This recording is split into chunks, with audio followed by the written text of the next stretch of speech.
पितृदोष कितनी पीढ़ियों तक चलता है? गरुड़ पुराण के इन 5 रहस्यों में छुपे हैं पितृदोष से जुड़े सवालों के जवाब। पितृदोष कितने सालों तक चलता है? गरुड़ पुराण में पितृदोष से जुड़े कारण और उपाय बताए गए हैं। पितृदोष लगने से व्यक्ति को अपने पितरों की कृपा नहीं मिल पाती है। साथ ही पितृदोष से पीड़ित व्यक्ति को मेहनत करने के बाद भी तरक्की नहीं मिलती। गरुड़ पुराण में पितरों का श्राद्ध और तर्पण को पितृदोष से मुक्ति का द्वार बताया गया है। पितृदोष कुछ सालों तक नहीं चलता बल्कि कई पीढ़ियों तक चलता रहता है। आइए विस्तार से जानते हैं गरुड़ पुराण में लिखे पितृदोष के रहस्य। इससे पहले अपना चैनल आदि अनादि कथा भक्ति को सब्सक्राइब और लाइक करना ना भूलें और हाँ कमेंट बॉक्स में अपना राय जरूर रखें। पितृपक्ष को श्राद्ध पक्ष भी कहा जाता है। गरुड़ पुराण के अनुसार पितृपक्ष में 16 दिनों के लिए पितर यमलोक से धरती पर आते हैं। ऐसे में पितरों को प्रसन्न करने के लिए परिजनों को उनका श्राद्ध और तर्पण करना चाहिए।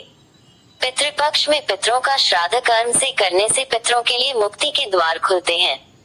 साथ ही श्राद्ध करने वाले को भी पुण्य मिलता है। पितरों का श्राद्ध करना इसलिए भी जरूरी है क्योंकि इससे पितृदोष से मुक्ति मिलती है। गरुड़ पुराण में पितृदोष के कारण और इससे होने वाली समस्याओं के बारे में बताया गया है। गरुड़ पुराण में इसका उल्लेख किया गया है कि पितृदोष केवल कुछ वर्षों तक नहीं बल्कि कई पीढ़ियों तक चलता है। आइए जानते हैं गरुड़ पुराण में लिखे गए पितृदोष के रहस्य। 1. पितृदोष कितने समय तक चलता है? गरुड़ पुराण में बताया गया है कि अगर कोई व्यक्ति पितृदोष से पीड़ित होता है तो उसका प्रभाव केवल उसी व्यक्ति पर नहीं पड़ता बल्कि उसके साथ रहने वाले लोगों पर भी पड़ता है। घर के मुखिया पर लगा पितृदोष से बाकी सदस्य भी किसी न किसी समस्या से घिरे रहते हैं। पितृदोष का निवारण न किया जाए तो किसी पितृदोष 7 पीढ़ियों तक चलता है। पितृदोष पीढ़ी दर पीढ़ी चलता रहता है। पितृदोष 7 पीढ़ियों तक चलता है तो इससे वंश को आगे बढ़ाने में परेशानियां आती हैं। इसके साथ ही पितृदोष लगे घर में बार बार संतानों की आकस्मिक मृत्यु भी होती रहती है। 2. पितृदोष क्यों लगता है?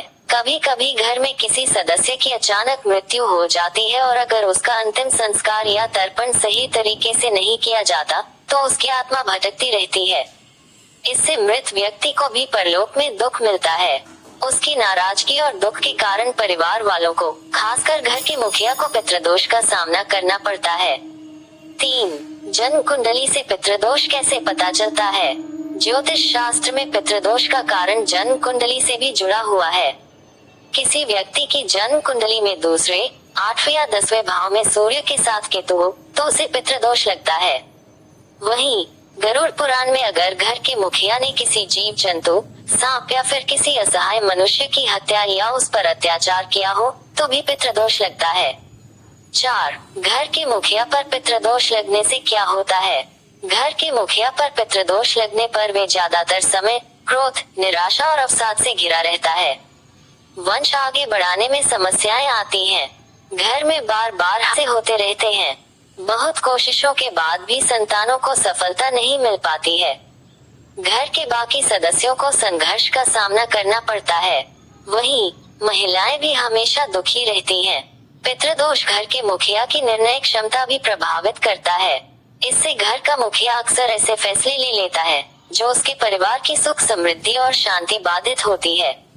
5. पितृदोष को दूर करने के उपाय क्या हैं? गरुड़ पुराण में बताया गया है कि पितृपक्ष में अपने पितरों का तर्पण और श्राद्ध करना पितृदोष से मुक्ति का सबसे अच्छा उपाय है।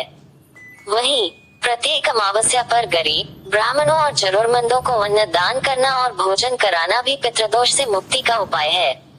पितृपक्ष में पितरों का आह्वान करते हुए गाय, कुत्ता, कौवा आदि जीव जंतु को रोटी खिलाने से भी पितृदोष दूर होते हैं।